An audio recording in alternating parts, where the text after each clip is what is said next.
Kur Mariana Koçeku deputete kisha këtu, ti ke shpërthyer me një status. Po, ke shpërthyer. Është në vjushmëri të punës tonë. Dua një koment njëherë për atë që tha ajo që unë refuzoj të flas refuzoj të flas gjuhën standarde dhe do flas vetëm gegnisht në parlament? A është normale? Ajo është njëri I lirë. Mariana është I person kreti posaçëm, unë ju a thash dhe para se ta filloni me emisionin. Jo, mos më thuaj ato që çam the ti, më thuj tre gjëra këtu. Unë e kam parë për herë të parë Marianën te Parlamenti Rural, vjeta për vjet se kujtoj sakt, ishte pa përfshirë në politik. Edhe mu duk si një filozofe. Ne në Shkodër themi sa më nalt me jetu në male, aq më të squt janë. Sa ma nalt. Sa ma poshtë, ka një zgjuarsi malcor tonë. Që kemi mirë dhe s'ka palindë? Ju jeni, po, ju ka pa zoti. Po keni tregu me prova, ju rregull jeni. Po dhe? Edhe Mariana tha, edhe dha një teori të vetën që pse kishte vendosi me thonë, mos mu punësu në Gjermani që do isha një pikë në oqean, tha. E vendosa mu kthy te raja. Sigurisht ajo një vajzë me shumë mundësi, ajo shkollu në Shkodër. Shkodër është qytet që t'jep mundësi, po themi, të punësohesh. Dhe ajo me atë teorinë e vet, domethënë krejt posaçme. Kështu që nuk e di, nuk duhet ta komentoj themi politikisht si e ka thënë tek e ka thënë, ajo ka marrë një qendrim të vetin me shumë dinjitet, se mund të ishte edhe si thon gjithë, po bëj dhe unë, po ka thënë për herë të parë një gjë siç e mendon ajo. Unë I pëlqej këto njerëz që janë autentik, që janë si me turp. Jo, unë e kam fjalën këtu që një deputet, një zyrtar. Po. Do të përdori gjuhën standarde. Shiko, asaj... Çfarë përdor në gjykat? Unë si të mteket, me thënë drejtën. Si e shkruan dosin? Shiko, unë e shkruaj standard, sepse prit, kjo vazhdon për inercia, le të themi një farë mënyre, pavarësisht se ka shprehje të caktuara që e ndjej atë forcën shprehëse më shumë gegnisht, ose kur deklamojnë gjykat ka raste kthe gegnisht. Nuk më ka thënë deri më sot një gjyqtar se po flet. Jo, ti po flet gjuhën standarde në intervistë. Vërtet? Po, ti gjuhën standarde po e flet këtu në intervistë. Atëre, pse ne duhet ta diskutojmë? Roland, dy gjëra. Do me thënë, kjo duhet studiuar njërë nga pikpamja historike. Kongresi I drejtshkrimit ishte një nga llojet e kongreseve partjake. Ai ka qenë një sistem autokratik. Askush s'mund të thotë sot, edhe ata që janë më I tharët e kongresit, edhe ata që kanë nënshkruar ndoshta që janë gjallë, që ishte një kongres demokratik. Ndërkohë që kanë dalë të tjerë që kanë qenë aty, edhe s'po du t'i përmend emrat, kanë shpjeguar për frymën, për frymën, po themi, revanshiste, për paracaktimin që ky do ishte varianti dhe mbyllej diskutimi, që biles ka dhe tjerë që janë tos, ka dhe thonë është dëmtu dhe tos krishtja dhe kanë të drejtë. Pra standardi është gati një gjuhë laboratori, ideja. Gjuhë laboratori? Po, ashtu I bi.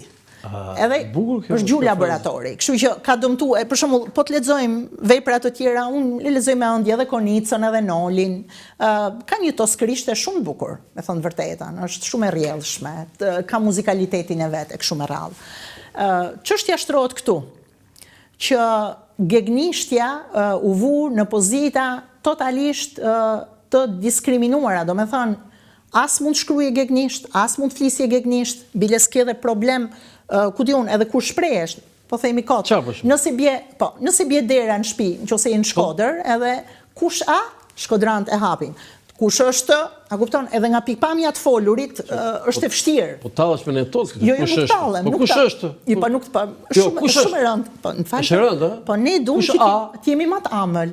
Është ekzistenca, ka një teori. Ti thua që tingëllon më bukur kush Kush është edhe nga e folur. Do të thonë kush është femile. Kush është? Ne për shkurt I thojmë mund të jetë është. Ka një shpjegim të gjerë piktori, artisti Gazmendleka, lidhje me konceptin, simbolikën, edhe lidh gegnishten me gjuhët e vjetra, me pellazgjishten, edhe me kuptimin ekzistencial. Unë nuk jam të themi e kësaj fushe dhe, si me thonë, ometoj të flas më tej në këtë.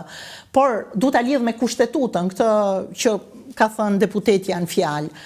Në kushtetut, pra kushtetuta na ka vënë marrëdhëniet juridike një stat caktuar për shumë fusha. Nëse deri në 98-ën shumë fusha janë rregulluar me akte nënligjore, pa bazë ligjore, të shkruara keq, ka çuar në një nivel tjetër mbrojtjen. Çfarë thot kushtetuta jon për gjuhën amtare? Nuk merret më gjerë themi si e shkruajmë, ne mund të shkruajmë bashkë në dialekt, na pëlqen, ne krijojmë vetë një zhargon, edhe shkruajmë. S'na nalon njeri, liria shprehjes.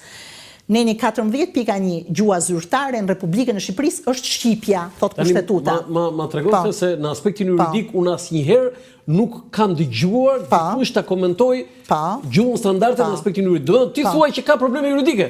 Jo, unë them që kushtetuta nuk ka ngel peng i vendimit të Kongresit dhe i standardit. Që do thonë?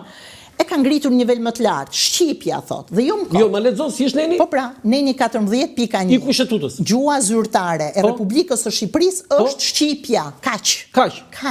Mi Shqipja standarde, zonja Krajë. Jo, po kush na afton ne që ta interpretojmë në mënyrë të ngushtuar, ndërkohë kushtetuta jon prapë që është shumë moderne, unë e du shumë sidomos të pjesën e kushtetutës, që është miratuar me referendum, është shkruar shumë bukur. Neni 4.3 thot, dispozitat e kushtetutës zbatohen drejt për së drejti, përveç rasteve kur kushtetuta parashikon ndryshe. Që do thot? Por që do zbatohet kështu siç është Shqipja. Edhe deputeti janë fjalë thot, unë Shqip jam duke fol, nuk jam duke bërë në një shkelje, kaq. Do të thotë ti thua ajo që nuk ndalohet, lejohet. Jo, unë them, ajo po vepron përputhje me kushtetutën. Po jo, do të flasi gjuhën standarde. S'është shkruar askund. Do të thuaj që s'është detyruar me ligj. Eksakt, kushtetuta në hierarki.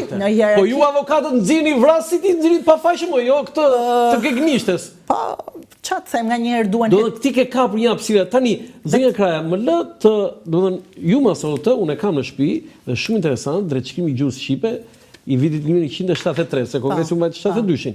Delegatët e Kongresit të drejtshkrimit të gjuhës shqipe janë gjithsej 87 delegat, dhe unë do t'i lexoj. Do kem durimin, do t'i lexoj gjithë. Sepse për të parë këto kohët e fundit, mbas diskutimi, lexojnë këta, se këta kanë qenë njohur. Thoma Deliana, domethënë 25 nëntor 1972, pra Kongresi. Thoma Deliana, ministri i Arsimit, Androklip Kosallari, profesor, drejtori i Institutit Gjuhësisë dhe Lehtësisë së Universitetit Shtetëror të Tiranës. Mahir Domi, gjuhëtar në Institutin e Gjuhës dhe Lehtësisë në Universitetin e Tiranës. Profesor Iqem Çabej, gjuhëtar në Institutin e Gjuhësisë. Profesor Idris Ajeti, dekani i Fakultetit Filozofik në Prishtinë. Profesor Dimitri Shuteriqi, kryetar i Lidhjes Shqiptare dhe Artistëve të Tiranë. Profesor Alex Buda, historian në Institutin e Historisë të Tiranë.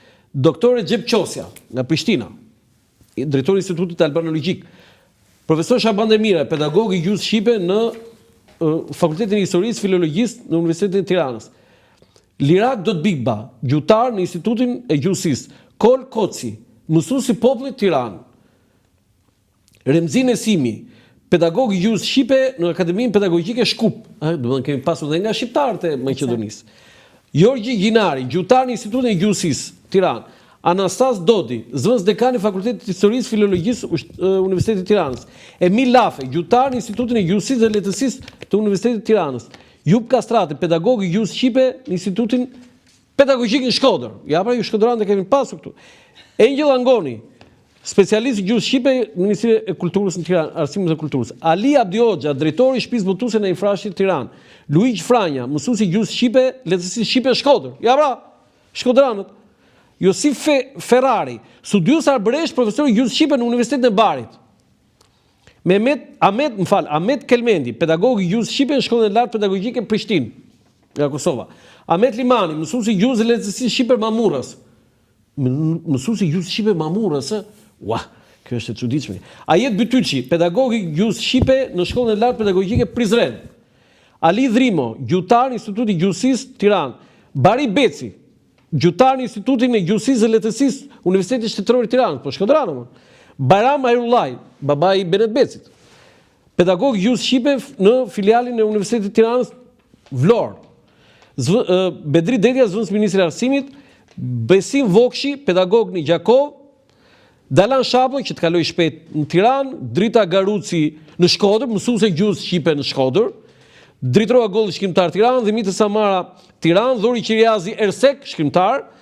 Elsa Vakëfliu, mësuese gjuhës dhe lehtësisë shqipe në Berat. Këtu kanë çuditshme disa mësuese. Fadil Podgorica, pedagog i gjuhës shqipe në Shkodër. Fatmira Galliu, pedagog në Tiranë. Fatmir Gjata, shkrimtar. Ferdinand Lega, gjuhëtar. Gaço Peci, mësues i gjuhës lehtësisë shqipe në Korçë. Këta po më çudisin. Sazan Hasani, Hasan Sazani, mësues i gjuhës shqipe në Gjirokastër.